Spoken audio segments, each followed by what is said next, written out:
All right, everybody, welcome back into another episode of the Mark Lesko podcast. Joined by Chris Gorki once again to talk Penn State football, the state of things. Check out his stuff on Big Ten Huddle. It's always really good. We had a good episode last time Chris was on. There was like friggin' 15 of us on here. But yeah, Big Ten Huddle, check him out. He gives grades on the positions. We're going to talk the 2026 team and then recruiting right now. So, Chris, how you doing? I'm good, guys. How you been? Good. Yeah. Yeah. Chris, I texted you. The only grade that I thought you were being pretty generous with was the receivers. Yeah. We'll see, man. We'll see. We got no Paulie now, so you never know, right? It should be better. So. Oh, it's going to be better by default. can't get much worse. No, and they're going to take chances, so he's going to drop them. Yep. So, yes, sir. Yeah, you mentioned Trey Wallace. Like, that was insane. Yep. His turnaround. I mean, it wasn't even a turnaround. He just went to a, normal place, normal situation. I called that before the year. I told everybody before the year, I said it's going to be an identical situation to Keandre Lambert-Smith. I said Keandre Lambert-Smith went to Auburn, lit it up, almost had 1,000 yards. I think it was like 976. I said, mark my words. I said it over and over and over again because, I bad habit repeat myself. I said Trey Wallace is the same type of talent as Lambert-Smith. He at Ole Miss, where they're committed to a regular spread offense, I said he will have a similar season to Lambert-Smith, and he did. I mean, the talent was always there. Mm-hmm. Yeah. Sure. Yeah. The guys we have coming in at receiver, we're definitely going to have, like you said about the vertical air raid and stuff like that. And I know we're going to do that. I just hope that we have enough guys that can do that. Going off of your point in the past, Chris, about getting talented kids. Like, I hope we have that. I think we'll be fine. We have coaches who can coach. We have guys who can develop, and it's going to be more of like, this is your route. You probably have some option routes and stuff, but it's going to be like, just execute the play and you're fine. So, yeah. I mean, man, they could not do that this past year. Like, they couldn't do it. They just couldn't do it. The Penn State receivers knew they weren't getting the ball. The Penn State receivers knew they weren't getting the ball. So they would run lazy routes on purpose. So like it wasn't even all their fault. It was the coaching. Yep. Yeah. Well, that's what that article said. That article about Franklin. They made the receivers into glorified blockers. And listen, you got a guy like Tyler Warren. I totally understand making him the centerpiece of like the passing game and a good running. I get that. But when you also have talented guys like a Trey Wallace, you don't totally not involve him in the offense. You still got to get him involved and get his touches. And they just didn't do that. And it was the same thing with Lambert-Smith. They didn't do it.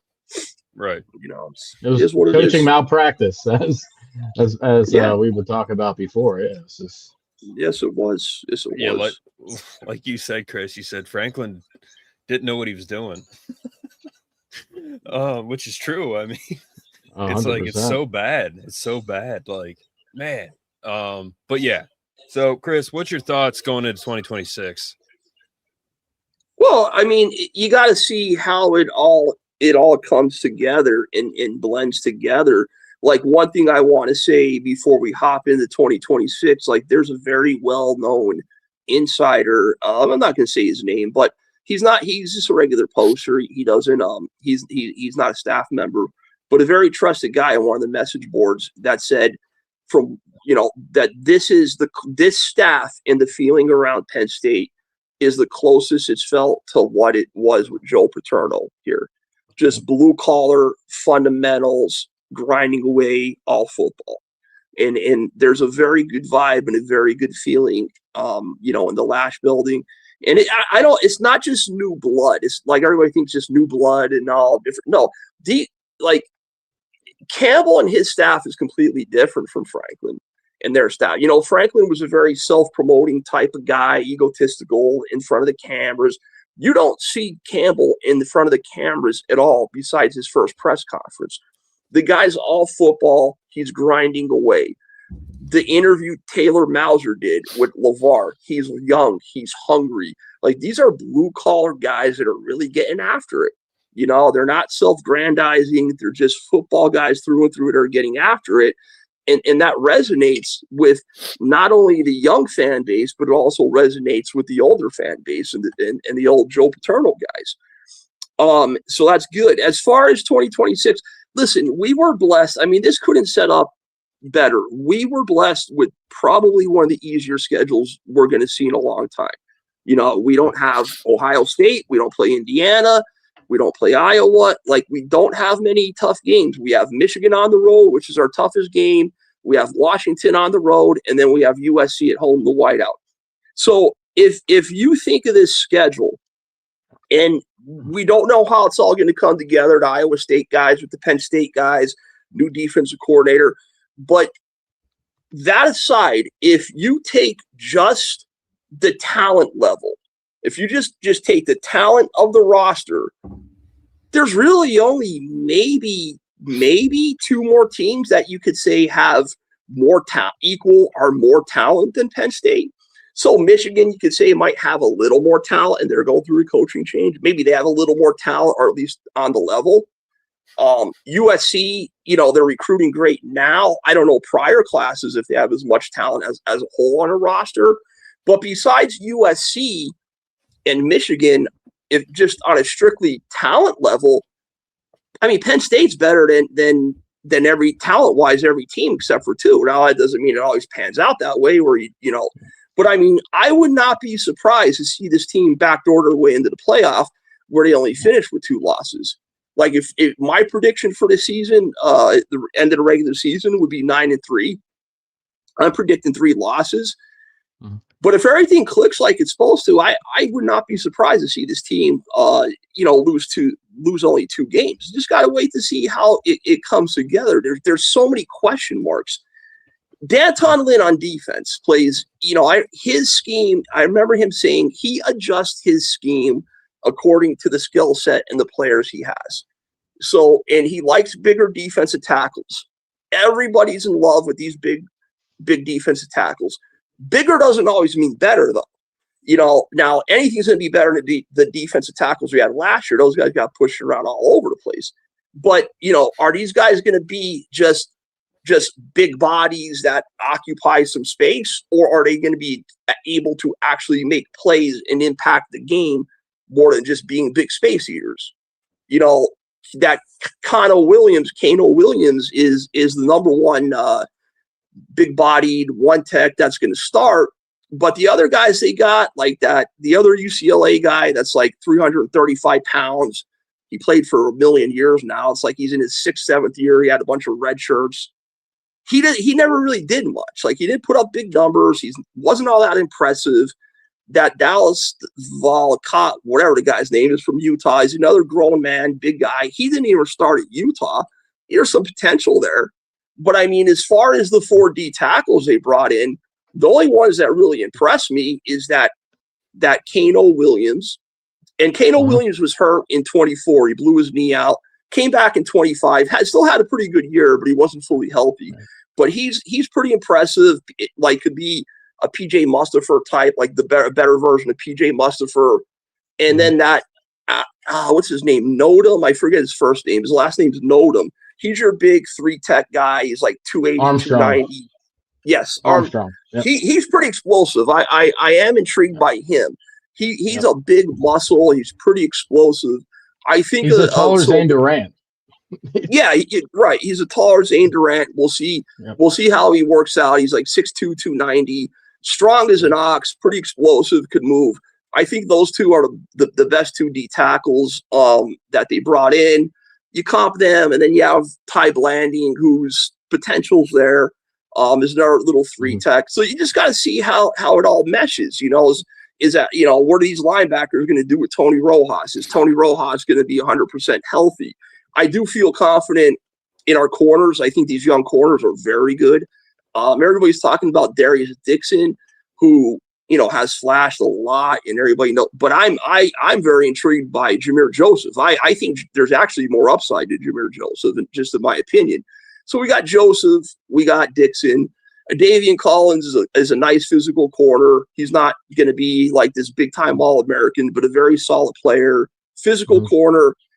I like the mesh of safeties. I like Marcus Neal. He's like kind of like, if you remember Marcus Allen from years back, the 2016 team. He's more of a box safety. Will come trigger down and be very good in run support. And then you have Jeremiah Cooper, who's the opposite, who used to be a corner, who's a very good cover guy. So you got a good cover safety. You got a good box, a good physical extra linebacker type box safety. And I wouldn't sleep on Vabu Toure. I think Vabu Toure has really been under the radar. He had a good bowl game. So the pieces, for the most part, on defense are there, we think. And then, of course, defensive end. Got to see what hopefully Max Granville's 100% healthy. That guy was he would have started last year. He's an absolute beast. I mean, he's like the number one thing I look at when I scout defensive ends, edge rushers, is do they have that quick initial burst? Do they have that violent, quick, explosive burst? He has it in spades. It's not a lot of people have it. He has it. He plays very physical. He's good with his hands. I'm expecting big things from him. Camajo was coming on last year. Really like what I saw from Camajo. And I really like this Alexander McPherson. McPherson is kind of like a taller version of Camajo. Not super explosive, but explosive enough. They have enough juice. They have enough good enough get off where it might not be a Max Granville, Aldo Carter get off, but they have enough burst off the ball. And he's physical, very good with his hands. They're physical. He even played the 3-tech a little bit, that McPherson. So I think we got three very solid defensive ends. Defensive tackles is kind of like, wait, we'll see what they could do. And, it's some question marks. And Danton Lynn, what's his scheme going to be like? How aggressive is he going to be, being that he adjusts his scheme around players? I think when he coached at UCLA, was he the defensive coordinator or head coach at UCLA? I forget. But I know when he was at UCLA, he had like the defense. Yeah, he had like the 13th or something ranked defense versus the run. Went to USC, and I mean they're absolutely horrible under Alex Grinch. They're like gave up like 34, 35 points a game. He made a big jump. You couldn't get any worse. They went from like 34, 35, giving up a game to 24 under Lynn's first year. But then this last year, they didn't make that next jump where they only gave up like 22 points a game. So we'll see what he does, and again, what's the talent at USC like compared to the talent level he's going to have at Penn State. But just a lot to like there. Offensive side of the ball, I'm not trying to be long-winded. I'm just going through the positions. Offensive side of the ball, I think this offensive line is going to surprise some people. I think we got a lot of good pieces in place. If Anthony Dunk is the right tackle, the only big question mark is who's going to be the left tackle. And you got Owen Allison, you got Garrett Sexton and Malachi Goodman. I would expect to be, the main competition there between the three of them. I didn't want to lose Egan Boyer. I mean, it's been said Egan Boyer was the most athletic lineman on the team. He could, people don't talk about him as a big enough loss, but anyways, he's gone. Garrett Sexton was supposed to be similar to Boyer, where he was this big, this very athletic, quick, offensive tackle, but he put weight on too fast. Like he came in and they bulked him up so quick that I think I heard he got injured that putting on weight too fast. So, but and I really like Owen Allison. Owen Allison's like a 6'7", just like really good, not lean, but more of a leaner build, had to bulk up, got up to like 290 now, pretty athletic. And then we all know Malachi Goodman was this like top 100 or so offensive tackle, not 100, top 100 player overall, I believe, in the country. He was like borderline five-star offensive tackle. So just find that other offensive tackle. On the interior, I don't know what happened with Cooper Cousins. People said he had a down year last year after all this promise. I still think Cooper Cousins could be great. I think he's got the body, he's got the size, he's got the strength. I'm not worried about Cooper Cousins, Trevor Burr will probably be the other starting guard who was a starter for Iowa State last year. He's good. I think he's going to be solid. Yeah, he's a good, solid player. I'm not worried about him. Is he going to be a first-team All-American in the Big Ten? Probably not, but I do think he could be a solid guard. And then at center between Brock Reicher and Dom Ruley, between those two, we'll get one. Whichever one wins out, I think we'll be solid there. So, I'm pretty comfortable there. Receiver or quarterback, Rocco Beck. What enough people don't talk about, he was hurt last year. He tore his shoulder or something in his non-throwing arm, but I do believe he had some other minor injury in his, I don't know if it was his thumb or in his throwing arm. It's more of a minor injury. Supposedly wasn't 100% healthy. I do like Rocco Beck. I hope with a better offensive line, he'll cut down on his inaccuracies, because his completion percentage is only around 59-60%. You like to see him get up around 65-66% at least. He's a runner. He knows, and he knows the system. Like, this is, you don't have to, you're not bringing in the guy that has to relearn the system. He knows the system. He knows the offense. He's going to hit the ground running. And very similar to Trace McSorley style quarterback. I don't think he's going to run as much read option as what Trace did when Moorhead was here, but he could run the ball. He's mobile. He's not afraid to take his shots. At receiver is a total question mark to me. I don't know how good these guys are going to be. So we'll start with Kobe Howard. Everybody hears about Kobe Howard. Everybody, all preseason, camp, and then even during the year in practices, you heard fellow players, reporters, everybody just constantly saying how good Kobe Howard is. Do I think Kobe Howard is going to be the level of like a Jahan Dotson or a Chris Godwin? I don't think he's quite that, but because he does have a little issue with long speed. But I could see Kobe Howard in his own, and I'm not saying they're the same style of receiver, but I could see Kobe Howard being like a Parker Washington level type player, like just that type of level, which there's nothing wrong with. Now, Chase Solwell and that Brett Eskelson, Chase Solwell is supposed to be their big number one guy. He was supposed to be our next Jaden Higgins. He was also hurt last year. I forget exactly what his injury was, but he started the year injured. Now, my thing is, even when he wasn't injured and he came from East Carolina, he wasn't putting up huge numbers. He had like 600 some yards at East Carolina, 500 yards at Iowa State, and that Brett Eskelson was the same way. His best year was like 500 some yards last year. And that Eskelson's a burner. I think he ran like a 10-5 in the 100. So, like, they're good receivers, but if you're only going to be 500, 600-yard guys in the Big 12, what are you going to do in the Big 10? Are you going to be able to take that next step? So it's a coin flip. I'm not saying they're not going to do anything, but, like, what I would hope for, and these are totally different style receivers. I'm not comparing them physically or their game, but if you think back to 2005 to 2007, where we didn't have one stud receiver, but we had three very good guys that contributed in like a Norwood, a Butler, Derek Williams. Yeah. If we could get that out of those guys, where you have three very good, reliable receivers, solid receivers that could give you 600-700 yards a year, that's doable. And then that's pretty damn good.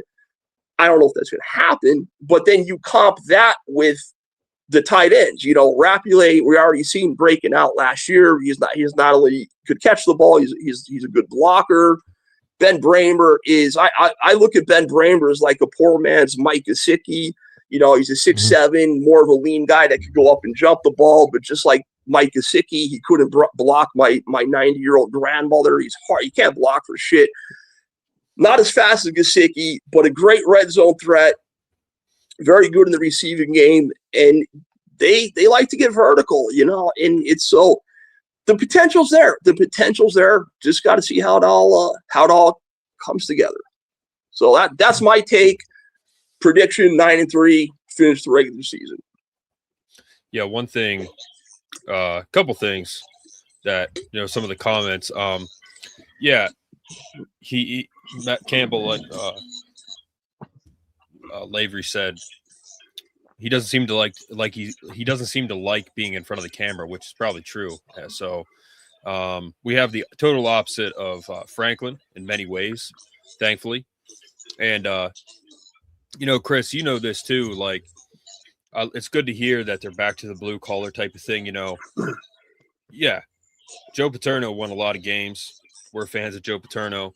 But, man, there was a lot of times where, like, when they had some down seasons, they had some down seasons. And, like, I think it was like 2001 or 2. They lost at home to Iowa. They were like number 12 at the time.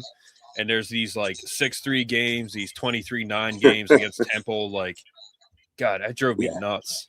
So, of course, we want that Joe Paterno like atmosphere, but I hope because he was so old school, man. Like, he was so just conservative offense. The spread HD, that was one of the better offenses they ever had. And, they just had so many weapons and stuff like that. But, it's going to be a different type of that. And I think they're going to score points. It's going to be execution. The recruits are liking it there. Like you said, we're going to get into recruiting and the guys are going after and stuff. But, it seems to be a really good situation, really good setup. And VT Fanatic, you said about how do we fill up a football stadium because we're Penn State. Mm-hmm. And that's one thing they always do. That's one thing about, Franklin, what was so gut-wrenching and heartbreaking. Ohio State last year, Oregon this year. Like, I think Oregon, people were on their last straw. They were like, it's going to happen again. Can't tell you how many times, like, we filled that stadium up and we were there cheering, diehard fans. We make our whole mood and personality based off whether Penn State wins this big game. And he could never do it, man. Like, never. Like Ohio State last year, that state, I think that was a record. And they score one touchdown and it's on defense and they lost. I mean, so many times we've been let down, but it's not going to happen. I don't think it's going to happen again. Not to that extent. Absolutely. Yeah. We go 11-1. I'd be happy with 11-1 too. But I agree with Chris. Like, I think we're going to be somewhere in, like, again, we really don't know, but like somewhere in like the 9-3 area, somewhere in there. But one thing that we also can't do, and I don't think will happen again, is we knew if Franklin had a good season, the next year and the year after, it's like, oh boy, what's going to happen? I don't know, man. He just like, there was no building. It was like, let's say, we have to keep building on the future. Let's say this year we did really good and we made the semis or whatever. I know next year, as good as Grunk is, we didn't have a real coach. So who knows what would have happened next year? Like, we all had to accept the fact that next year, God only knows what's going to happen. So we don't have to do that now. But Chris, do you want to move on to recruiting? Yeah, that's fine. I mean, the only thing I would say is about 1 year to the next is after having a good year in 24 and almost making it to the national championship finals, is he put all his eggs in one basket. He went all in for 25 and it blew up. He was never going to pay, for the most part, recruits top money. But I mean, he just put so much money into retaining all these guys and bringing them back. He went all in, it blew up in his face, and here we are. But we could move on to recruiting. Broke all of us. I don't think I've seen you in here before, Santa. Evan's saying we go 11-1. Evan, it's possible, but I would take a step back. I wouldn't set your expectations at 11-1. I'm not doing that. Like, I'm not. It's 1 year, first year with Matt Campbell. Things need to fall into place, right? Like I said, we could beat any team on our schedule. It's a possibility that we could. Yeah. There's nobody that we can't beat. But 9-3 is, I think, the best. Like, we could go 8-4, right? Like, we could. It's possible. But 9-3 would be my prediction. I mean, we could also do worse. Like we could. I don't think, but with this new staff, like, let's say we played Ohio State next year, I would go in thinking like, okay, now we can win. Even with Terry Smith as the coach, we can win. I mean, they almost beat Indiana, and Indiana, they won the Natty undefeated. So, now that we have Campbell as the coach, going into any game, I'm like, all right, we have a chance now. Yep. Any game. But we could see. But we did that last year. We did that the year before. I started saying it 2022, where I said, I give Franklin 2, max 3 more years. If he does not win a Natty or appear in one, he needs to be fired. And it happened. I was saying that. I did a Sunday episode by myself. It was like a venting episode, and it didn't. And it happened. So we're in a better spot now. But yeah, with the 11-1, like, we'll see. So the way I'm looking at it too is like previous years with Frankie Boy, right? Like, you could win a game with your defense, but offensively, with Franklin dipping his hand into it, with our offensive coordinator play, like you were not winning a game on offense, right? This year with Matt Campbell, I could see us winning a game with our offense and also winning games with our defense. Like it would be both sides of the ball, right? So that's not something we cannot see before now with Matt Campbell and the coaches he brought. So. Well, Chris already said that, Joe Paul, on kind of tonight and on Big Ten Huddle, what kind of offense you expect to see. It's going to be an air raid. They're going to drop them every game, and they're going to score points. They're going to throw the ball deep. They're going to run. They got depth at every position. That's the nice thing. Running back, we have literally probably 4 or 5 guys we can use.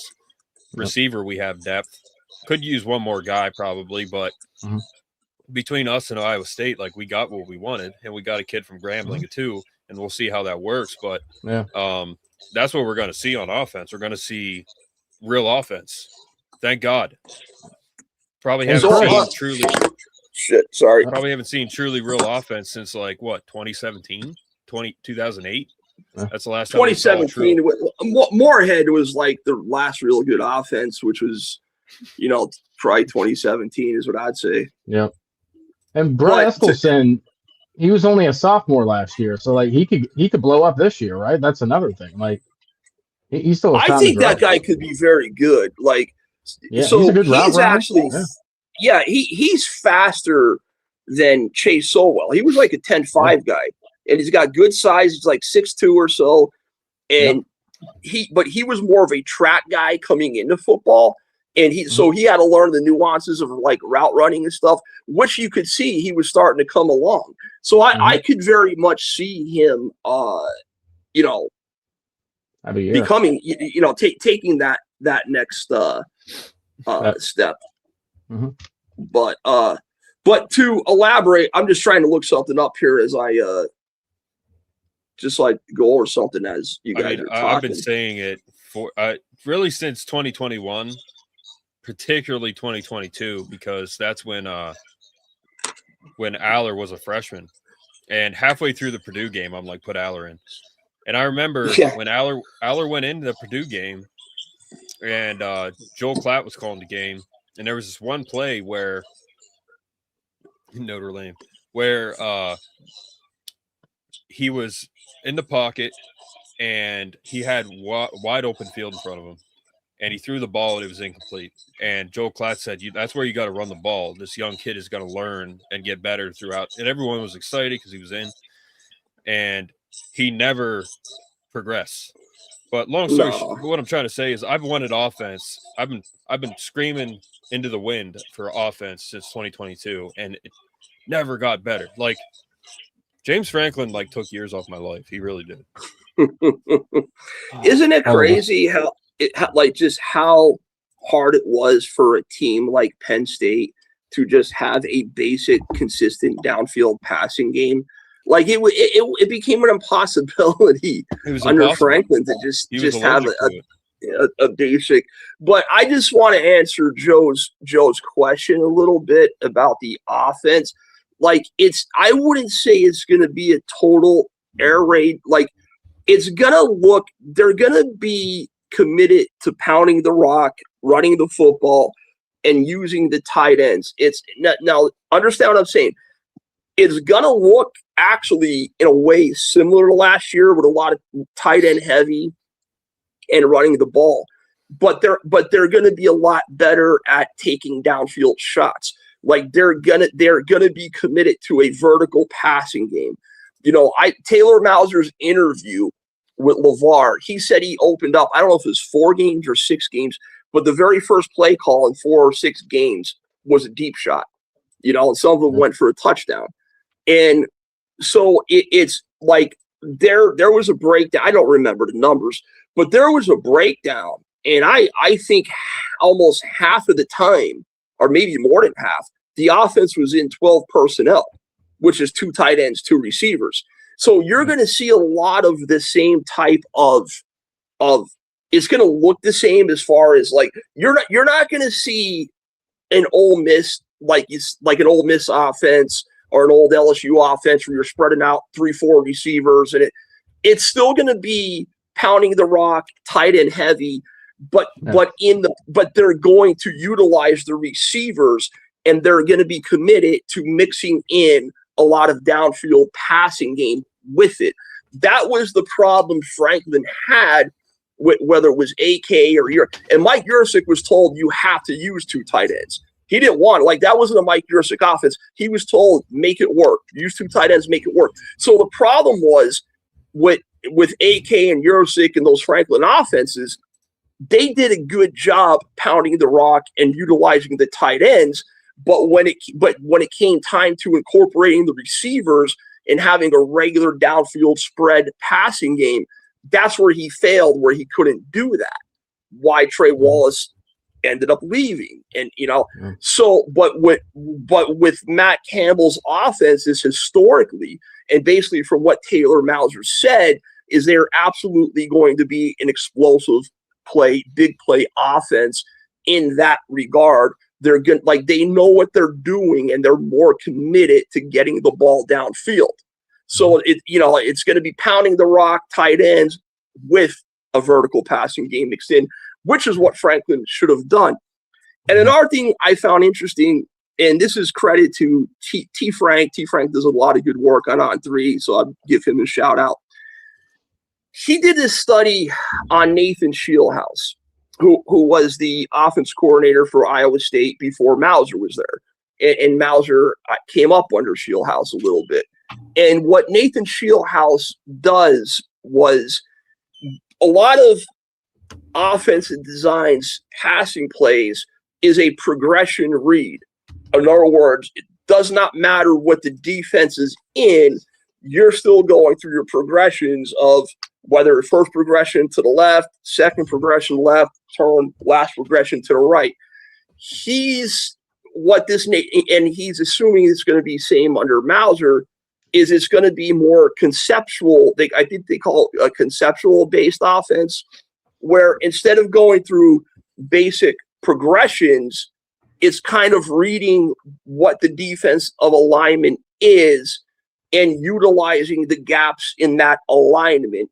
So in other words, if one, and I still have to brush up on this. I'm not saying I know everything about it, but from my understanding is, if there's more defenders to one side of the field and there's more gaps and spaces you could attack to the center right, they'll design more plays, concepts going towards that side of the field to attack the defense.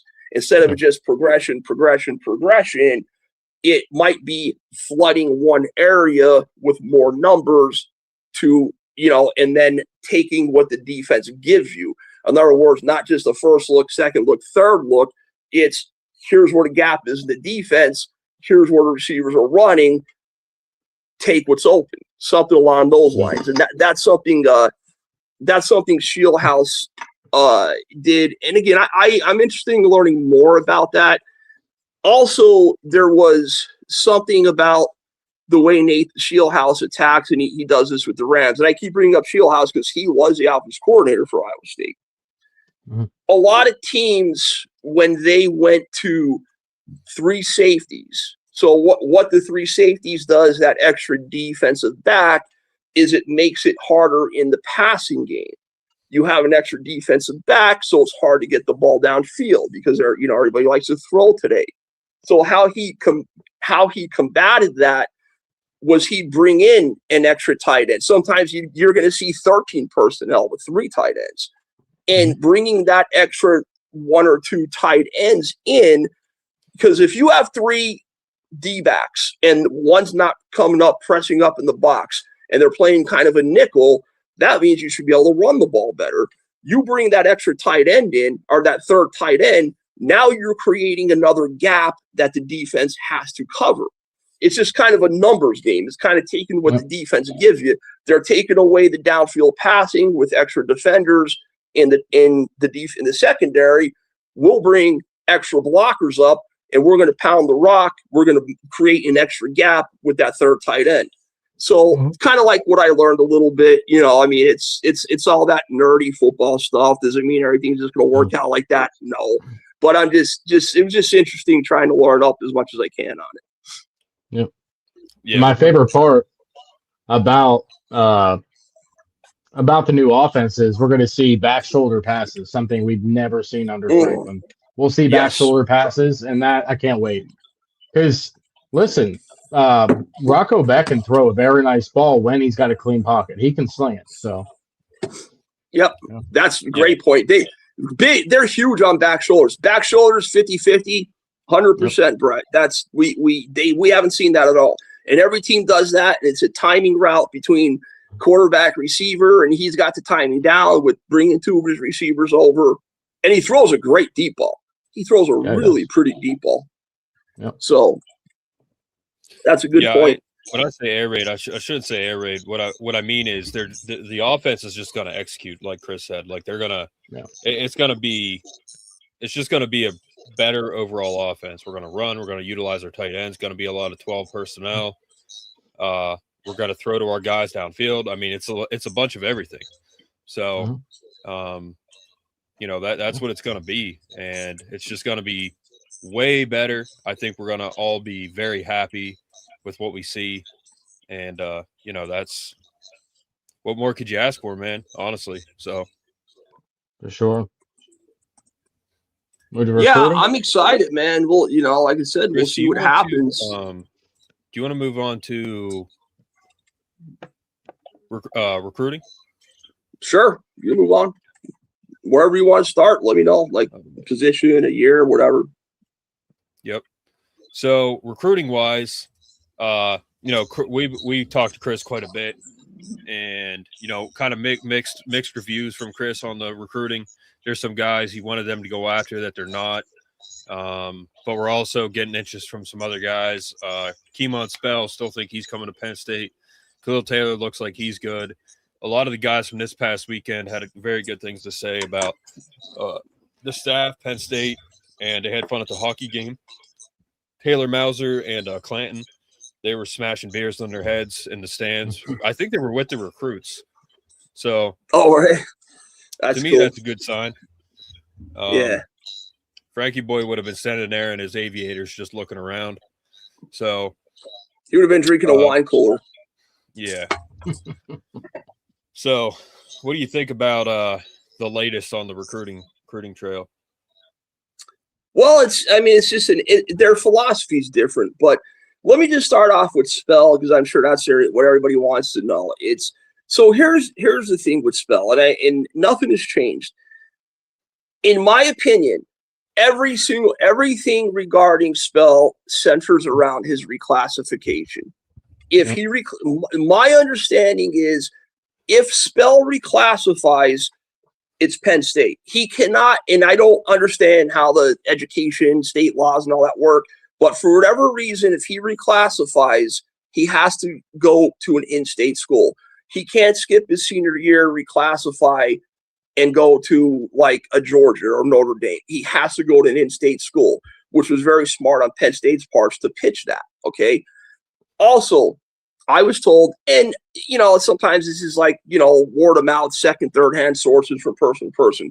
But I was told by a guy who's, pretty knowledgeable and we'll just say has a relative that's very connected, that said everything that Spell's family has asked for, Penn State has given them. The money, the reclassification, everything they asked for is in place for Spell. Now, everybody's up in arms, upset that Spell did not make the trip last week to Penn State. We had that big snowstorm, and yes, snow didn't come till Sunday. The visit was supposed to be a Saturday. I don't know what to read in that. Now, reports are, if they're valid or if this is just Spell saying it, reports are he didn't make the trip because of the weather. All right. There could be 101 reasons why a kid doesn't make a trip. You know what I mean? Kelvin Morrison, the other running back, was also supposed to come last weekend. He didn't come because his father works as, I don't know what he does, but because of the snow, because of the weather, his father got called into work. So I don't know if his father works for some borough or municipality where he's got to go plow snow or whatever. But there's all these things that you never know what the reason is. There's no need to panic yet. Okay. Spell has visited Penn State probably hundreds of times. I'm exaggerating, but a number of times Spell has visited Penn State. He knows everything there is about Penn State. Campbell, Huggins, Terry Smith have all visited with Spell. They've all been in his house. They've all hashed out what they're offering him, what's going on. So he knows the coaches very well already built a relationship with them. He already knows Penn State through and through. So does he really need to come to Penn? Now, I'm not saying it's not nothing. Maybe in the end it is. I'm not saying Penn State's a lock for Spell. I just wouldn't jump the gun here on because he didn't make a trip. All right. He was in Athens, Georgia. Now he did this past weekend, he was in Georgia. Here's the interesting thing.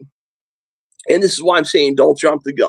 Spell has told Steve Weltfong, who's national recruiter, and Brian Doan, I assume, but Steve Weltfong, that, Penn State's in a great spot, but Penn State, they're still not ahead of Georgia. He made it clear that Penn State's still not ahead of Georgia. Even though he said Penn State's still not ahead of Georgia, Steve Weltfong and Brian Doan both put crystal balls in for Keemon Spell to come to Penn State. So read between the lines here. Like, why would am I still okay? Like, why would if you're telling one of the top national recruiting guys that Georgia is ahead of Penn State, but that national recruiting guy still puts a pick in for Penn State, that's saying something to me. So to me, it's all about the reclassification. I think that they were trying to push this reclassification to get it done pretty quickly because supposedly things were moving really quick. Maybe he didn't have enough credits yet to do the reclassification. So what I'm hearing now is watch for him to enroll in the summertime. This is not a lock for Penn State. I'm not saying it's going to happen. If he reclassifies, though, I would look for him to graduate his junior year in June and enroll sometime after that in the summer at Penn State. I still feel good about Penn State, but it's far from a lock. Everything hinders on the reclassification as far as that goes. Do you guys want to add anything, or do you want me to keep? Yeah, Chris. So I commented on his story because he said "Go Dogs." He was at Georgia. I said, "Nah, man, Penn State," with like the lion emoji, and he laughed at it. I've talked to him a couple times, just like briefly, but he just laughed at my comment and didn't say anything. Yeah. But I thought that was funny because he's just entertaining this whole thing. He likes the attention. He does. He's a kid. He's getting a lot of attention. But he seems pretty positive, and we'll see if we get him or not. Like you said, there's no reason for Steve and Brian to put that in unless they know more, right? They're not just going to put something in early for no reason. So, right. Yeah. You see this BS on the right here? This Notre Dame is high at 8, and we're 50-50 crystal ball. Did you see that? Yeah. Well, those are different timelines too. That's what after Frankie Boy was fired, and you have to when you click on the crystal balls, you got to look at when they put them in. It'll tell you the date, the dates. Yeah, like on the right hand side, if you click down below the predictions, it'll open up and then see when they put them in. Yeah, it should see where it says the date there. Notre Dame's from a long time ago, right? Like months ago. Yeah. Yes. this is all Penn State, a Penn State Georgia battle right now. Yep. And here's the thing with this. Like, I'm not one of these guys that calls kids divas or this or that. Even if they are diva, listen, it's his decision to make. If there's money involved, and I do believe the money is there from the Penn State side. Like, I'm not a guy that's going to call a kid a diva or get all salty if a kid doesn't pick Penn State. He can do whatever he wants. It's his choice to make. It's not his choice to make to appease any fan base. You know what I mean? So the reason he would visit other schools is because what if by chance this reclassification doesn't go through? You know, like, what if he does maybe like Georgia a little bit more, but if the reclassification, he'll choose Penn State. You know, like, listen, I'm a diehard Penn State fan. If I'm a top recruiting target, or if I have a kid, I'm telling him take all the visits. I'm trying to take all the visits. I'm going to tell him to get all the offers he could, NIL-wise, compare them all. You know, there's nothing owed to, like, recruits owe nothing to anybody. I don't care if you're a hometown kid or not.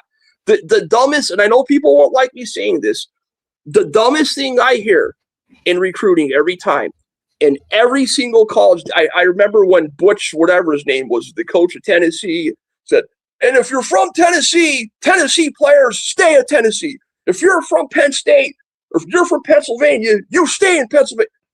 You can go wherever you want, man. You can go wherever you want. It's your life. There's a ton of money involved. You know, I'll be pissed if we don't get him, but that kid has a right to go wherever he wants. Yeah. So, but anyways, as long as he doesn't go to Ohio State or Notre Dame, I don't care where he goes. Yeah. Well, it's not going to be Notre Dame. They're going after. Yeah. Or, I mean, it's not going to be Ohio State. Notre Dame had a chance, but right now it's all Penn State, Georgia. Well, I'm saying in general, for any big player, they can go anywhere they want as long as it's not Notre Dame or Ohio State, because we're Penn State fans and we hate both those teams. So yeah, no, I hate them, but they're going to get some of them. Unfortunately, that's just how especially Notre Dame. Yeah, I'll say this: yep, all those guys.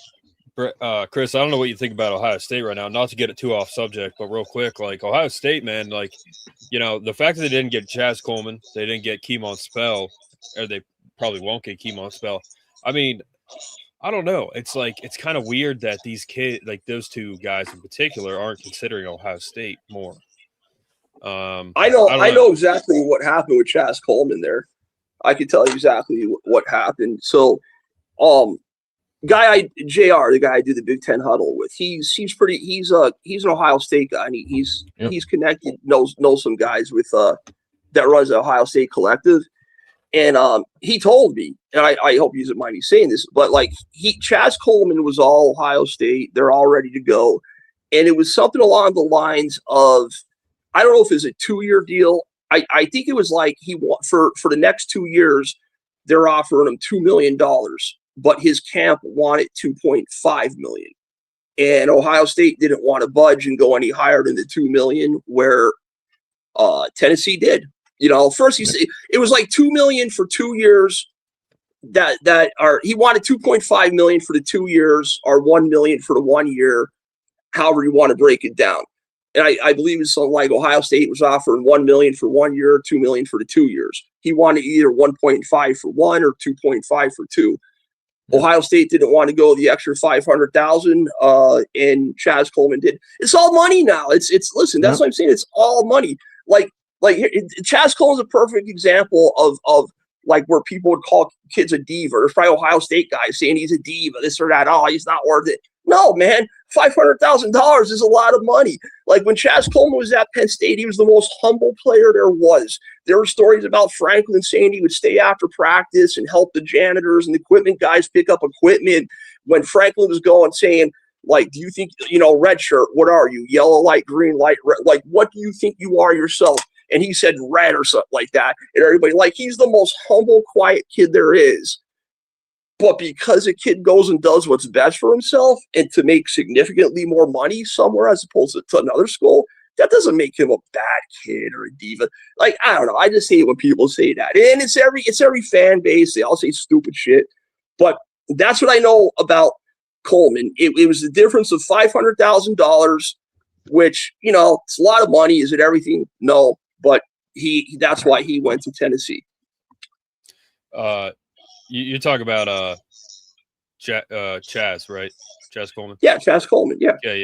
Yeah, dude. That's the thing. Like, a lot of fan, and you know, we on this show, we don't bash players. Like, we really try not to bash players. A lot of them are kids. Like we forget, man. Like, Keemon Spell, like, he's a kid. Like, he is young. He looks like 16. a grown man, but he's young. So yeah, that's great to hear about Chaz, and I wish him the best, man. Like, it sucks that he left, but I'm like, you go do you, man. Like, best of luck. You know, it's you know, it sucks that he left, but yeah. And then Khalil Taylor seems happy, Chris. But between last weekend and this weekend, had a pretty solid visit weekend overall. Yeah, Keemon wasn't able to make it, but like you said, he's been here a million times. You know, we're good there. Yeah. Khalil Taylor was here. He was happy.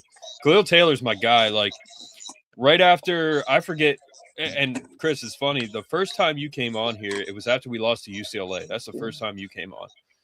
And I was watching it the other day, and we were just, like, baffled. Like, if he's not fired after this, I don't know. But I think it was after UCLA, I did an episode on, like, a Tuesday night, and it was about guys decommitting. And I was so mad because I'm like, I knew this was going to happen. And I didn't blame the kid. I don't know how Franklin ever got anybody to come here, especially a big-time receiver. Like, Tyzier Denmark went down there. Yeah. But guys were decommitting, and I was like, please decommit. Like, you deserve way better. But I was just mad because they were decommitting. And Khalil Taylor's one of those guys that decommitted, and Brett knows, like, I was mad because I like Khalil Taylor. I want him to come to Penn State. And now that he's actually possibly back here now, it's pretty crazy. And then we got the 2028 corner, and Terry was with the number 127 corner recently. So they're putting in the work. Yep. Yeah. Got a pair of linebackers crystal ball to us. So yeah, it's going on. So here's what I'll say about Khalil Taylor. So when he did commit to Penn State originally, he was like, he is, how I said, like, you know, just because you're from a certain state doesn't mean you have to go. But certain kids, that means something too. You know, they grow up watching whatever, you know, you grow up in Michigan, you grow up watching Michigan, you're in Pennsylvania, you grow up watching. When he committed to Penn State, I remember at one point, after he committed, while Franklin was still here, someone asked Taylor about something about, like, how locked in is he? And Khalil Taylor said he won't even take phone calls from any other schools. Said, I'm not even taking phone calls from other schools. Like, I won't even entertain any, not even a conversation from another school. Obviously, when shit fell apart, he had to do what he had to do. So I do feel very good about Khalil Taylor. I do believe, I did read he's at, like, a camp out in Indiana now. I don't know if it's this weekend or sometime recently. But they're still going to take other visits. But I do feel pretty strongly about Khalil Taylor.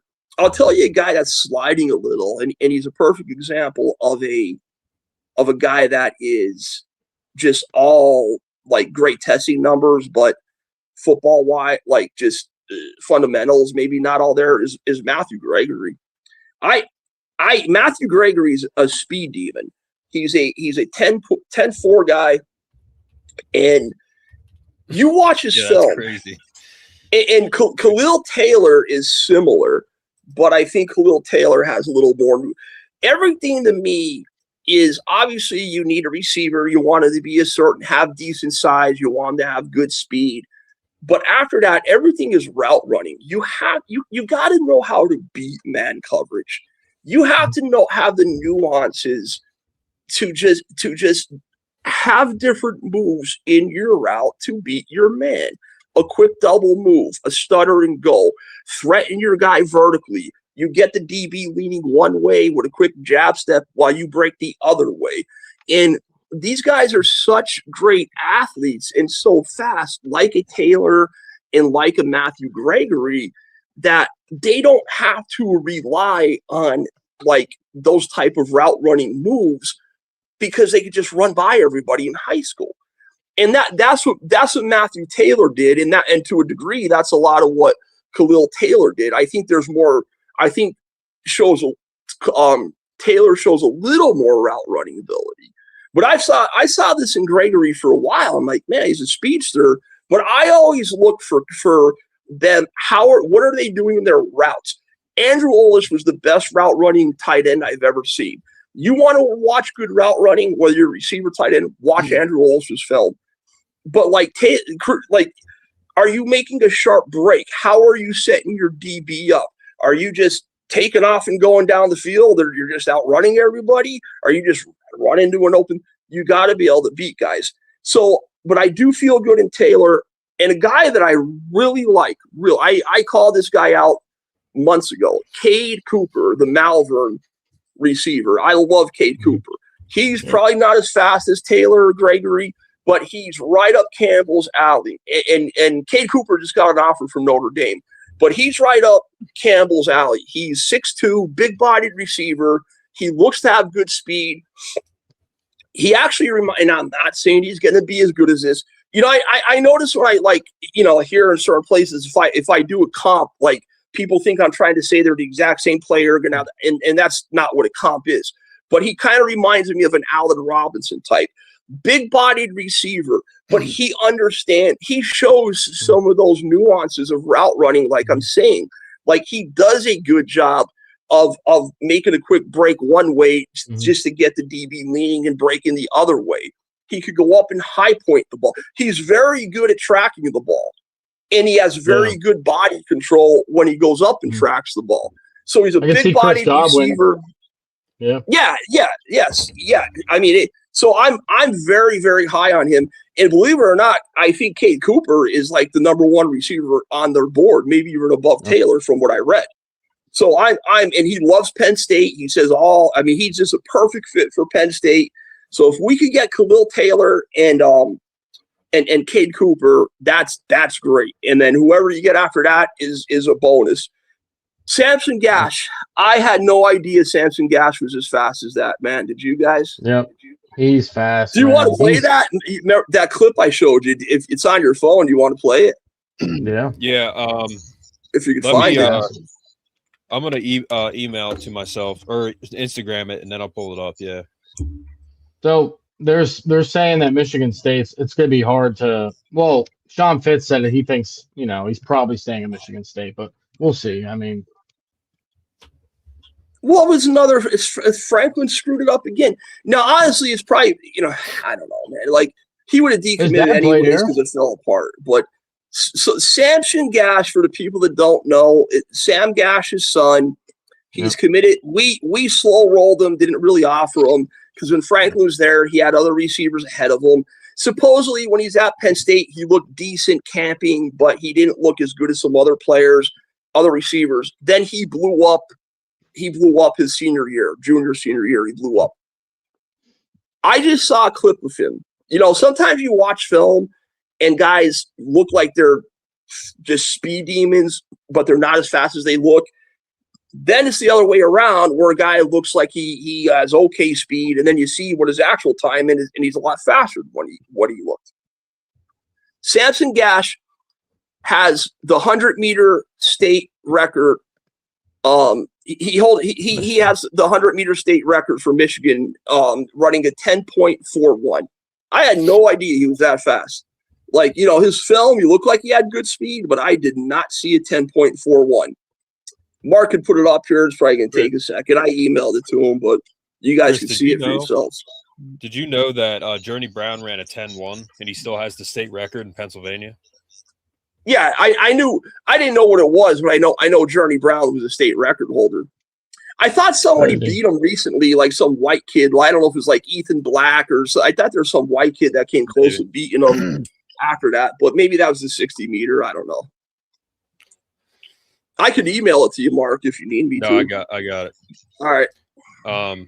Yeah, I just pulled it up on. Shoot, sorry, hold on. I pulled it up on. If anybody has any questions for me, you could shoot me a question. I can't. Here it is. I don't know if you guys can hear the sound or not, but it doesn't matter. Nah, no volume yet. If you have volume, it'd be good. Let me try here. My headphone keeps dying.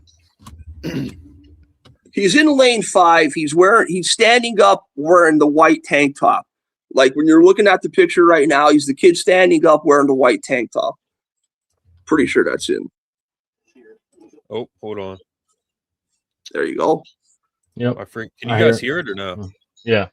You had it for a second there. Good. There you go.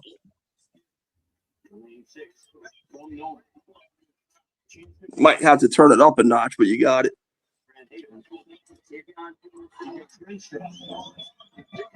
All right, you're good. You're good.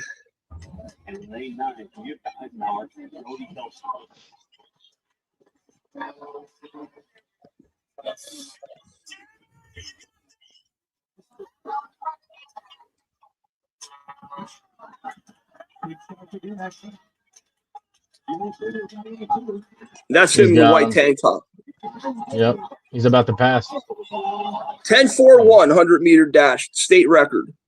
There's some other really fast guys there too. Yeah. Yeah, well, I think it was the state finals. Yeah. But if you let it play through and talk about, that's fine. But so he ran a 10-4-1 there. I'll say, as someone who ran track, man, that's not easy. Like, there you go. Yeah, Detroit Catholic 10-4-1.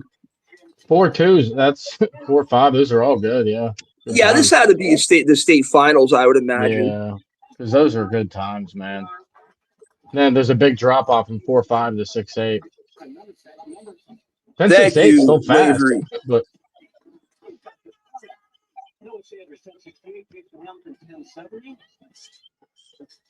But anyways, that was it. I just want you to see the scoreboard there, these guys, and you know, yeah, 10-4-1. That's impressive. Like very fast. Well, I watched his film. He looked good and he looked fast, but I did not think he was that fast, man. That's flying. So, but yeah, I think it's going to be a tough poll because look, you know, you got Michigan State, who was, hometown is Michigan. He's from Michigan. Michigan State showed him the love early. They offered him early. They've been on him the whole time. Their NIL has never been great. Now, Michigan State's, the Phoenix Suns owner is a Michigan State grad, and he was the guy that was a big, one of their big money guys for NIL. I don't know how much the guy's still involved. Like, I don't know if it's every year, but when you're with a school early, they show you the love from day one. They offer you day one. You commit. They're on you the whole time. They offer. His brother's committed to Michigan State, and then all of a sudden Penn State comes in. The new staff comes in the last second because the old staff didn't offer. That's going to be hard. He did come for a visit last week. I don't think he was with all the other guys, but he did come from a visit. It was your typical good visit. We'll try to, see where it goes from there. But he's got to make a decision soon because people know he's a 2026 kid. So he's got to make a decision this next week. Probably going to be hard to get. What's that? 5 days. 5 days. He's got, right? Yeah, I think. Yeah. So he's got to make a decision pretty quick. It's, I haven't heard anything since his visit. So it's probably going to be Michigan State, but it would have been great to get him. If we don't, oh well, it is what it is. It's Michigan State is a real coach now, so Pat Fitzgerald's a good coach. So yeah. And we did offer Gash's brother. Gash's brother, I forget his name, is committed to Michigan State as well. So we did offer his brother, but I just think it's a long shot, to be honest with you. Chris, in high school, I ran against Alex Kenny in track. Oh yeah, Alex Kenny. I went to high school with Alex Kenny. He was a Massachusetts kid, but I remember him being like the fastest guy. He went to State High. He went to State High, yeah. He went to he was in my class. I'm thinking someone else. Yep. He was like a 4.42 kid. Yeah, dude. I ran to 200 against him a few times. It's not like I had no shot. I mean, he he's a guy that fast, man. People call the best comparison is he ran like a gazelle. His feet. I mean, dude, he was so natural, and half of his effort would probably still beat me in track. But I ran against him and Brady Garrett. Brady Garrett ran like a 45-second 400, which was like top 10 in America at the time or something like that. Wow. Ran the 400 against him. Yeah, and he went to Penn State, ran track at Penn State. So did Alex Kenny.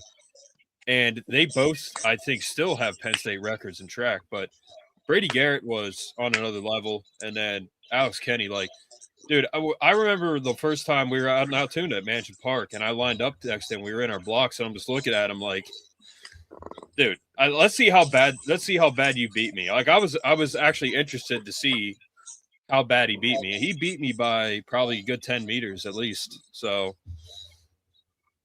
You want to hear a funny story related to that? He was the quickest. He played when O'Brien was there, right? Kenny, wasn't he with O'Brien? And I remember he got some playing time. Like, I remember I was up in the student section at one point, and he caught a pass across the middle. But yeah, I think it was O'Brien. Yes. Yeah. You want to hear something funny related to that, and like fast guys? So, and I'll be quick. I'm not going to be long-winded with this. So, guess who played football in my backyard? I don't mean my backyard where I'm from. I'm literally worked out with somebody in my backyard. Rocket Ismail. Rocket and the Missile. They're from my area, right? So, quick story. I'm not going to bore you because it's not Penn State related. So, one of my brother's best friends, a guy named Frank Bauer. I went to Wyoming Valley West High School. My brother's 10 years older than me. Frank Bauer was 6'4", 220-pound quarterback. Big arm, could just had everything you needed for a Division I quarterback. He had an NFL arm, to be honest with you. And this is a kick in the ass, man. So scouts, but at the time in the 80s, the coach we had ran the ball like 90% of the game. Like, Frank would throw the ball 3-4 times a game, and all these big scouts from, like, not big scouts, but Virginia, Boston College, like the East schools, would ask my dad, would see him, say, "What do you think of him?" And like, I have no idea. I got to write a report for my coach, and he threw the ball 3 times all game. So because of that, he didn't get recruited by a lot of big schools. He ended up going to Lafayette, started as a true freshman at Lafayette. 1989, he was the quarterback, how they do that QBR rating, the nation's #1 quarterback in the country. #1. He was on every August, they come out with and he worked out because the Missile and the Rocket from my area, he worked out with them. And so every August, they come out with Sports Illustrated comes out with a college football edition, a preview edition. He was on the cover. They picked him, Frank Bauer, to be on the cover of the 1989 Sports Illustrated edition.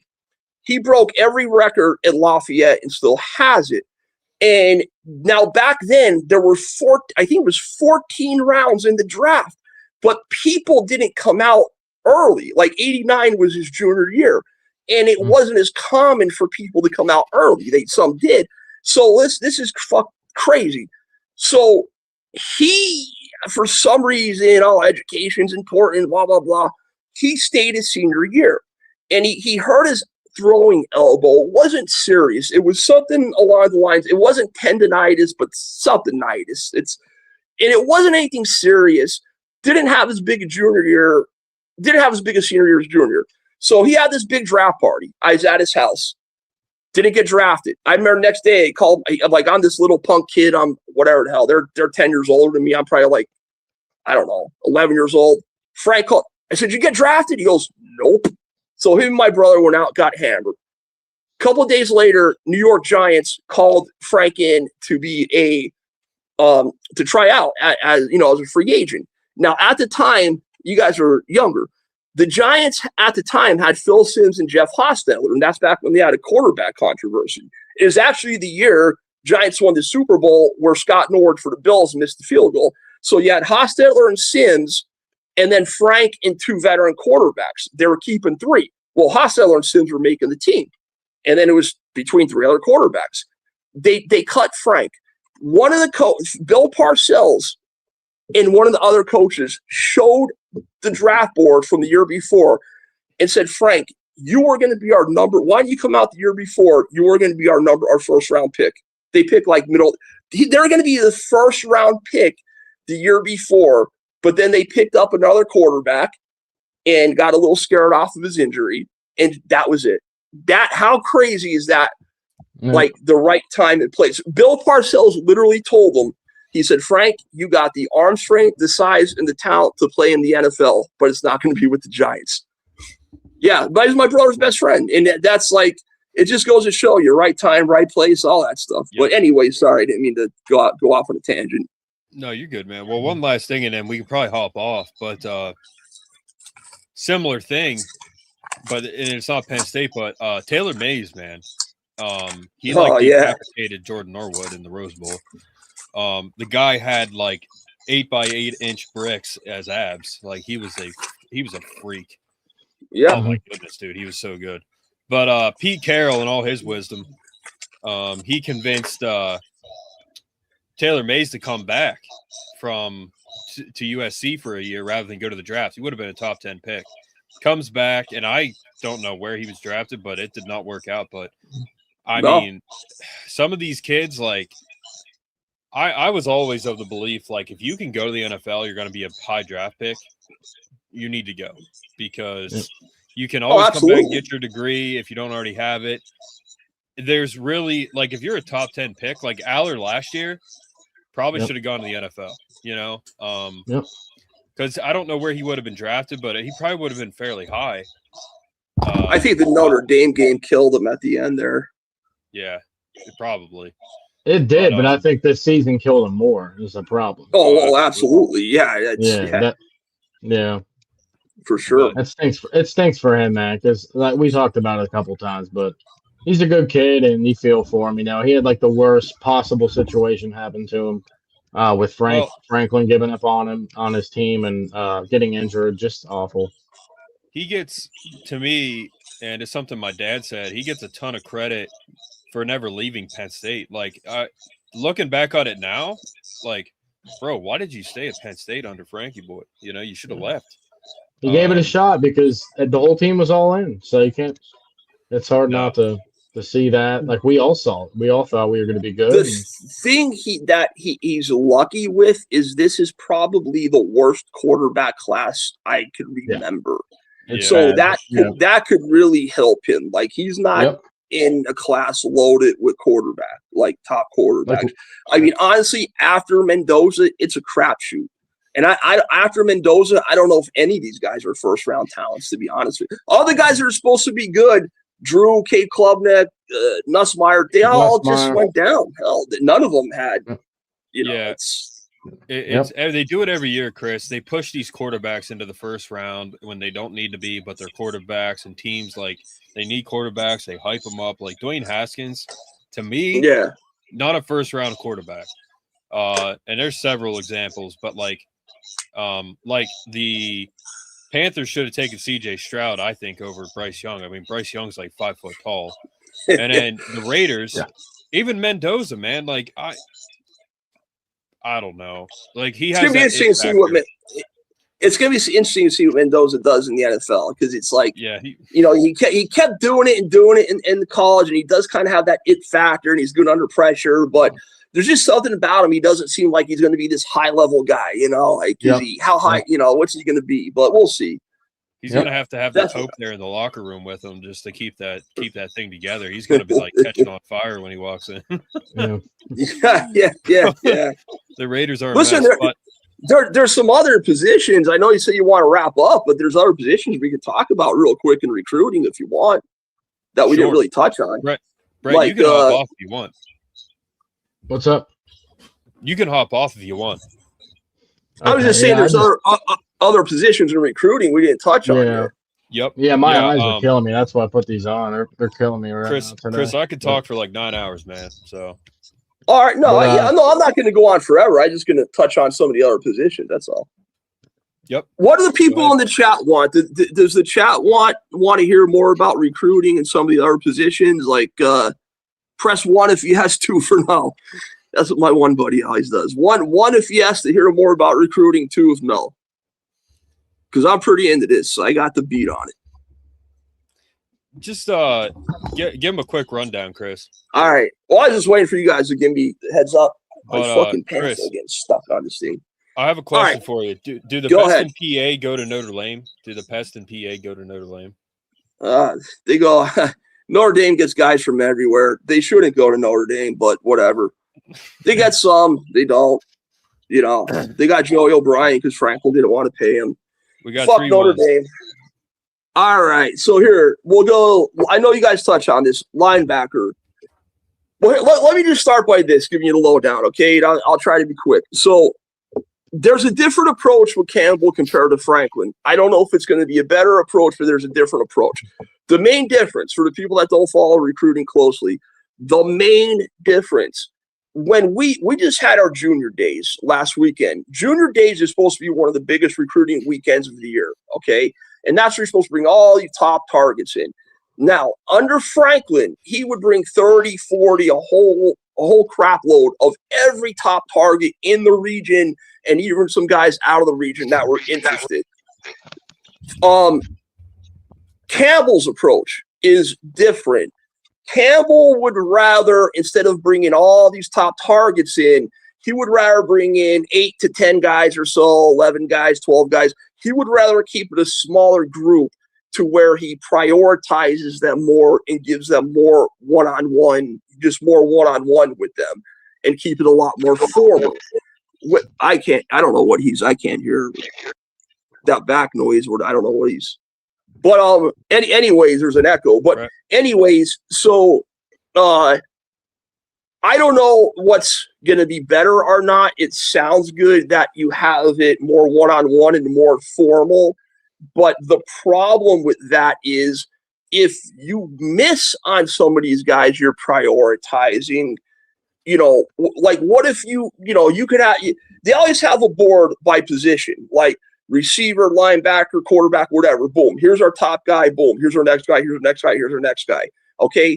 If let's say you're going after I don't know. Let's say you're going after a receiver. You have top 3 guys on your receiver board, and then right below that you got guys 4, 5, 6. Well, let's say maybe you bring in the top 3 guys, and you get maybe one of them only. But let's say if you brought in guys 1 through 6, well, let's say what if guys 4 or 5 did want to hop in? Well, now you got 2 other solid receivers you could hop in, but being if you're not going to prioritize them, you could be left out in the cold a little bit, so to speak. And you could always play the game where a lot of people do, where you invite guys in and you keep them on the line, you keep them interested, and you get them interested in you. And if they want to commit on the spot, in schools do this. You could tell them, hold off a little bit. It's a numbers game for us. Be honest. There's a couple other guys we have a little ahead of you, but we really like you. We want you, but it's just a numbers game where we can only take so much at this position. So let's just hold off for a little bit, and we'll stay in touch and see what you could do that. And right. Peter Bork, quarterback, is a perfect example. So they're going all in on Peter Bork. Peter Bork, in my opinion, is the best quarterback prospect they've recruited in a long time. I think Peter Bork has more upside and is a better prospect than what Drew Aller was and even Ethan Grunkenmeyer. He's committed to Michigan. With the coaching change, I don't know what's going to happen, but supposedly Penn State and this new staff met with Bork. They're in a very good position with Peter Bork. He's still saying a lot of nice things, trying to reaffirm his commitment with Michigan and the new staff. But word is, Penn State's also in a very good position. Now, Israel Abrams was the number 3 dual threat quarterback in the country. Israel Abrams, when they were at Iowa State, was going to commit to Iowa State. He visited there 100 times. I mean, Abrams himself said Iowa State was the leader. When Matt Campbell came to Penn State, every fan, even the insiders, were all saying we're going to get Abrams. He's definitely going to offer Abrams. He has yet to offer Israel Abrams. And the kid's good. Like, the kid is good. Consensus high 4-star, number 3 dual threat quarterback in the country. Now, the reason they haven't offered him is because they have Peter Bork and another 4-star quarterback, Will Menzel from Arizona, ahead of Israel Abrams. Keegan Croucher was ahead of them too, but they're not getting Keegan Croucher. Like, Keegan Croucher, I think he put out a finals list, didn't even include Penn State. So here's the thing. You got this Will Menzel out in Arizona. Supposedly Taylor Mauser has a lot of connections in Arizona. I don't know why. Whatever, if he's from there, but for whatever the reason, he has good Arizona connections. Menzel also got offers from Oregon, Auburn. Is he going to come all the way across the other side of the country to go to Penn State? I don't know. I don't think we're the favorite, but that's who they're targeting. Peter Bork, Will Menzel. Now, Peter Bork could be a long shot for him to flip from he would be my number one guy. Could be a long shot getting him to flip from Michigan. Let's say he doesn't flip. Let's say Will Menzel, they can't get him up for a visit. He wants to stay somewhere a little closer or on the West Coast. Then what? What do you do then? Now you could have had Israel Abrams, who they loved at Iowa State. They're going to take at Iowa State. Now you're left holding the bag. And yes, and everybody thinks, oh, there's like this one guy said, oh, they got offers out to all these other courts. I'm talking about top guys. I'm not talking about a Division III Connor Barry. Like, just because there's a body that plays a position doesn't mean, I'm talking about top guys. So it's a different recruiting philosophy. Not sure if I don't know how it's gonna work out, because you're not gonna get every single top guy you prioritize. Offensive tackle, Davis Seaman. Davis Seaman's a rising three-star offensive tackle from Ohio. I don't know if he has an Ohio State offer. Looks pretty good. Shows a lot of promise. Very aggressive, good run blocker, pretty athletic. His highlights haven't shown a ton of pass blocking. Jimmy Kalis, Terrence Smith, they're PA boys. They both got reoffered. I don't know if they're coming up for a visit. I know they were reoffered, but since then haven't heard much on Jimmy Kalis, Terrence Smith. I think offensive guard, our interior, we're looking really good. So you got Kyler Kuhn, Lucas Roa. Roa's a California kid, but Lucas Roa, I don't know if it was his father that played or went to Penn State. He has some kind of Penn State connection, came up for a visit, loves Penn State. Kyler Kuhn, another kid, loves Penn State. And then you got the golden boy, Maxwell Heller. So Maxwell Heller is probably the best interior lineman. I think Maxwell Heller, if need be, could be a swing guy where he could play tackle or interior. But he's listed being recruited as an interior. He's going to be tough. Now, under the old staff, he loved Troutwine. He had a very good relationship with the old offensive line coach, Phil Troutwine. He was down in Florida for a visit this past weekend, not this weekend, the previous weekend or so. And in fact, I think Weltfong may have even put a pick in for him to go to Florida. But he also recently came, or Penn State's been on him. I don't know if he came for a visit or if it was Campbell that went and visited him. But the new staff is doing a very good job of building up a relationship again with Maxwell Heller. It's going to be a tough pull because he really likes Troutwine, and he's big on Alabama. Alabama's after him. Ohio State's after him. And this isn't some average four-star kid. Like, this is probably the top interior lineman in the country. From Coatesville, PA, hopefully we could get him. I touched on the receivers. I love Cade Cooper. I feel very good about Khalil Taylor. We'll see what's going to happen there. I do feel good about him. Past that, there's another kid from McKeesport, a receiver, Javian Robinson. I don't know if they reoffered. The old staff wasn't so high on him. He's another big-bodied receiver, 6'1", 6'2". I don't know what his testing numbers are, but for some reason the old staff wasn't too high on him. I do think this new staff is offered, but I haven't heard much on him. Where are we at? Defensive ends. And defensive end is interesting. So this is exactly what I mean about this. Like, what this new staff is doing is they're attacking a lot of guys in our recruiting region, in the Northeast, in the DMV, Maryland, Virginia, DC, Delaware. But they're not going after all of them. Now, on the flip side, because a lot of these coaches now have connections in the Midwest and out in California, like our UCLA coaches have connections out there. Obviously, we brought in. You're seeing offers going out to. We were offered a kid in Hawaii. That might be the first time I ever heard of Penn State offering a Hawaii kid. So that's good that you have those other connections. But under Franklin, what I would have liked to see is offer every single big time recruit there is in your region. You offer them all. You offer them all, and you let the chips fall where they fall. Does that mean you could get them all? No. Does that mean you could even afford them all? No. But you offer them all. And I'll give you a perfect example. You could, if you want to put Chris Whitehead huddle highlights up. So this is one of the best defensive end prospect for 2027 in this region I've ever seen. I'm going to give you 4 names. Makai Brown, who plays in Massachusetts. It's Connecticut or Massachusetts. Makai Brown, high 4-star. Some people are even talking about he could become a 5th-star. Abram Sessi from Downingtown, PA.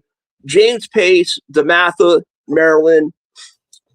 Anthony Sweeney from Maryland, and Chris Whitehead from Virginia. We've offered Pace, Sessi, and Brown. They hardly push for Sweeney at all. Sweeney put out a finals list of my God, he had 12 or 14 schools. He did not include. Watch how quick off the ball and aggressive this kid is. You see the pop immediately. Well, it's skipping. Well, you could if it was skip. I don't know what, but it's skipping a little. I don't know, but it's all right. It's all right. It's you can try it again, whatever. But what I'm saying is, and there's this guy in the message board said, "Oh, well, maybe they could only afford one top defensive end." No, nobody goes out, and at least you shouldn't. Nobody goes out and recruits and says, there's one big-time D end that we're going to go after, and then we're just going to go get a bunch of developmental guys. Defensive ends, the top position on defense, it's a premium position. You don't just go after one top guy. You go after them all, and you let the chips fall where they fall. Chris Whitehead liked Penn State. He liked the previous staff. There was a relationship there. The new staff hasn't even offered. Again, and nobody likes me when I say negative stuff. I don't care. But I'm just being honest. Why would you not offer a kid to this level? You got a 6'4", 6'5" kid that has a quick burst. He's aggressive. You can't teach that quick, explosive burst off the ball. You either have it or you don't. He's physical. He's got length. He's got a good burst. He can accelerate. He closes quick. Why would you not offer him? They don't offer him when the previous staff liked him. Now, Makai Brown, Sessi, and James Pace they offered. James Pace is he's listed 6'3". I don't know if he's a full 6'3". He's like 6'2", 6'2.5", kid from DeMatha, very physical. He's like 225 pounds. I'm not sure of his length. His size could be a little bit of an issue, but very twitchy. He's a twitched up player. Is that him? Yeah, you can play high as him. Watch how quick this kid is. He's twitchy. He's not the biggest guy. But, look at these guys' rankings. They're not – yeah. We have to land at least 2 of these guys. And that's why I'm saying, you go all in for all – well, it was 5 of 5 with Sweeney. If you went all in with 5 of them, you get 2 of them, that's a good class. That's a good class. You can see the pursuit. You can see the twitch. See that counter? See how quick he beat that guy inside? Yeah. See the pursuit, that twitch? That's not something you could teach. You see that twitch. You see how quick he is, how he gets after it. That is not something you could teach. Yep. The guy's an animal. He's an absolute animal. There's a highlight of him at a camp where he's just burying an offensive tackle that's probably has about 40 pounds on him. And, so I'd like to see him just be a little more aggressive at defensive tackle. There's 3 guys they're not going after. They should.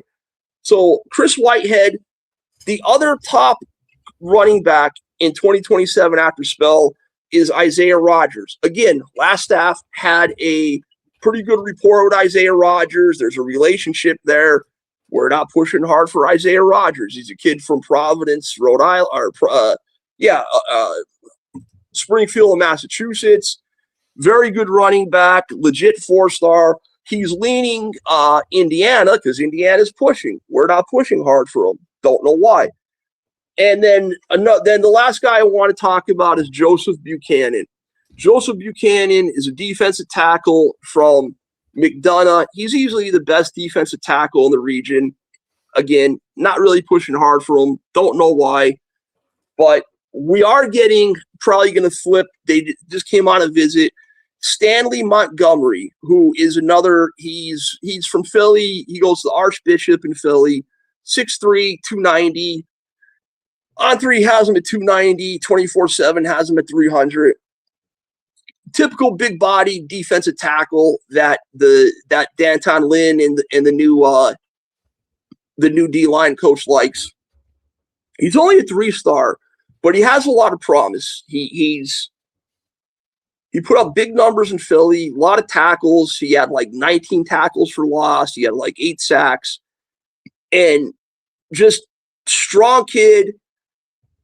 He holds up well at the point of attack. He could take on a double team. He could cave in the line. He has a very good bull rush. Obviously, he's going against high school kids. A guy like that size should be able to bull rush, but he moves pretty well for a big guy.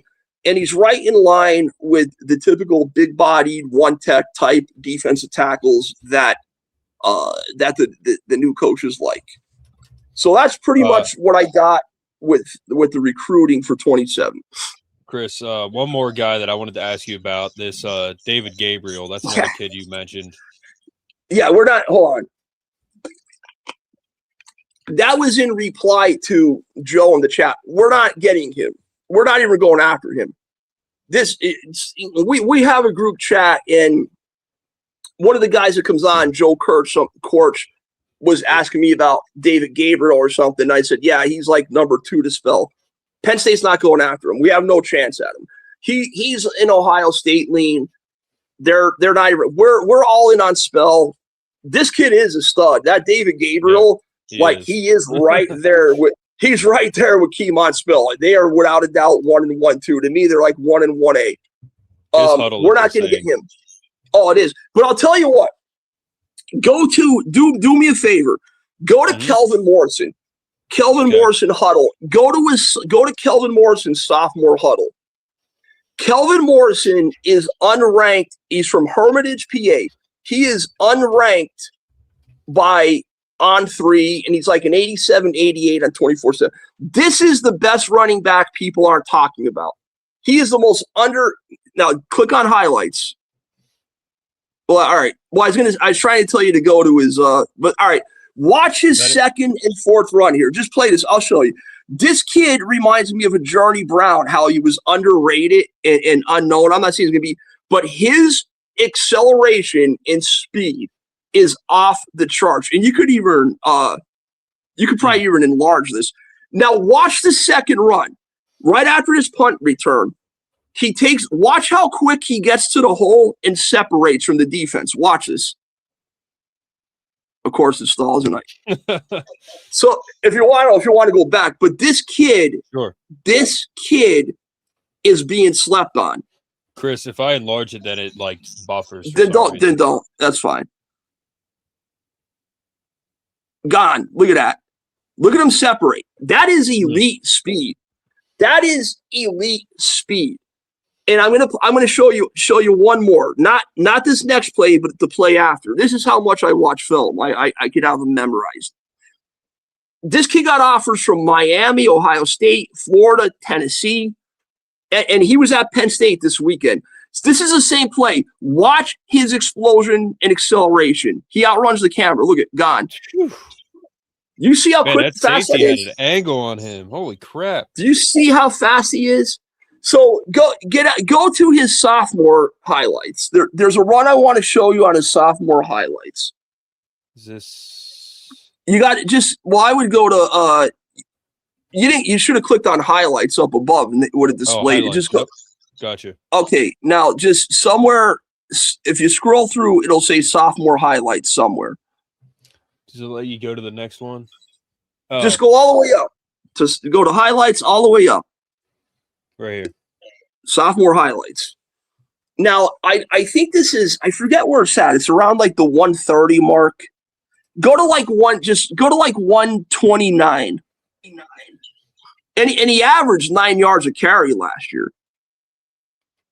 I just want to show you this one run. It was incredible how quick he accelerated. But if you want to go to the 129 mark. 129, okay. Yeah. See if I can pull it up here.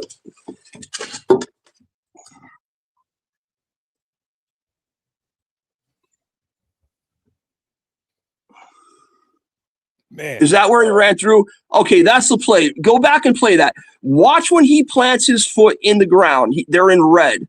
Watch when he plants his foot in the ground. Watch this. That's elite. That is Journey Brown type stuff right there. That's Journey Brown stuff.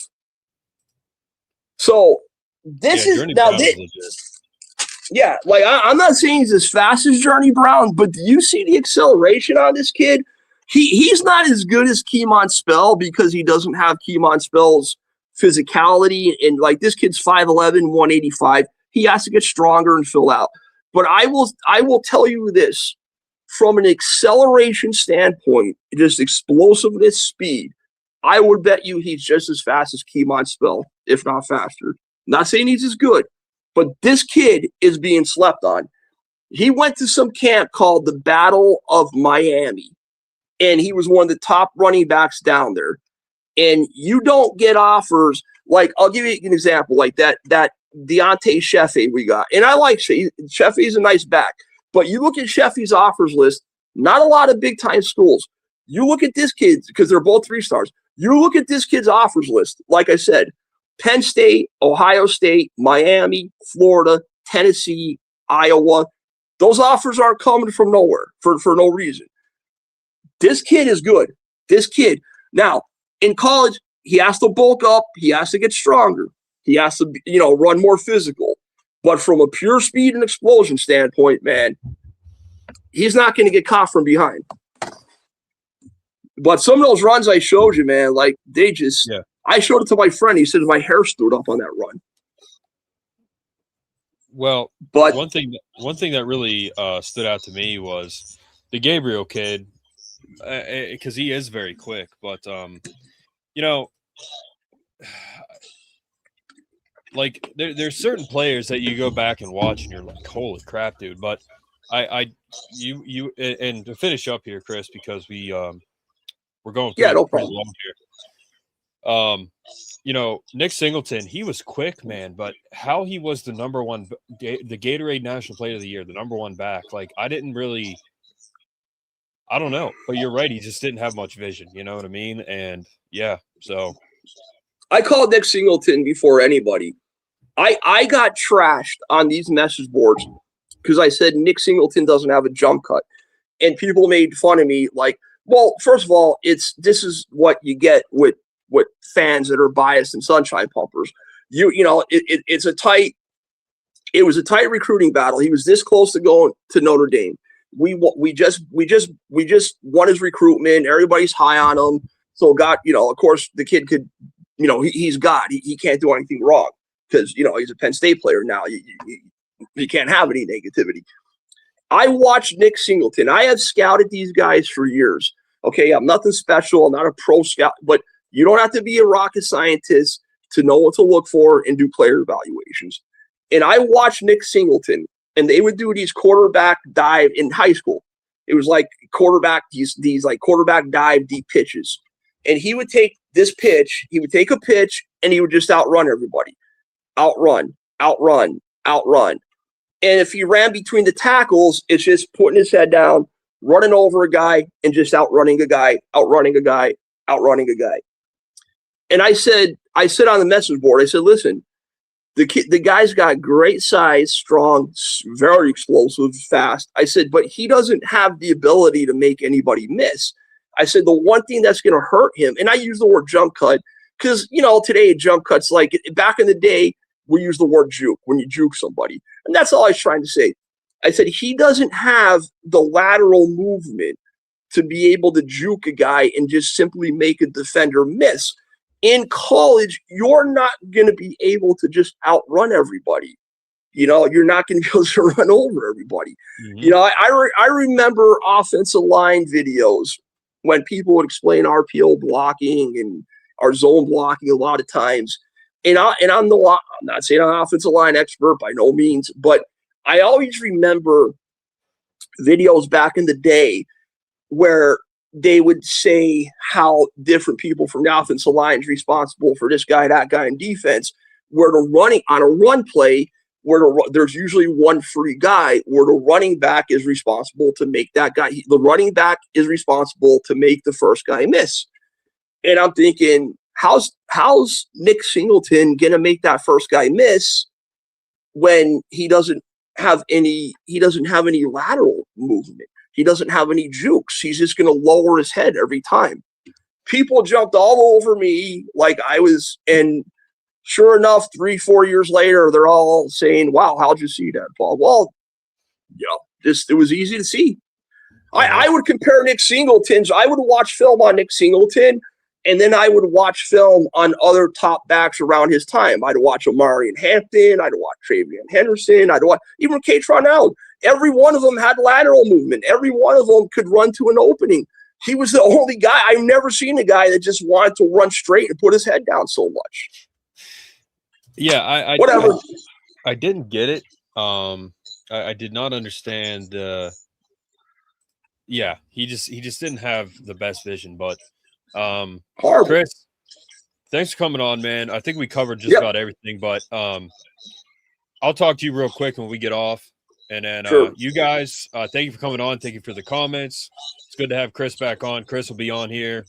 Whether you guys think he's negative or whatever it is.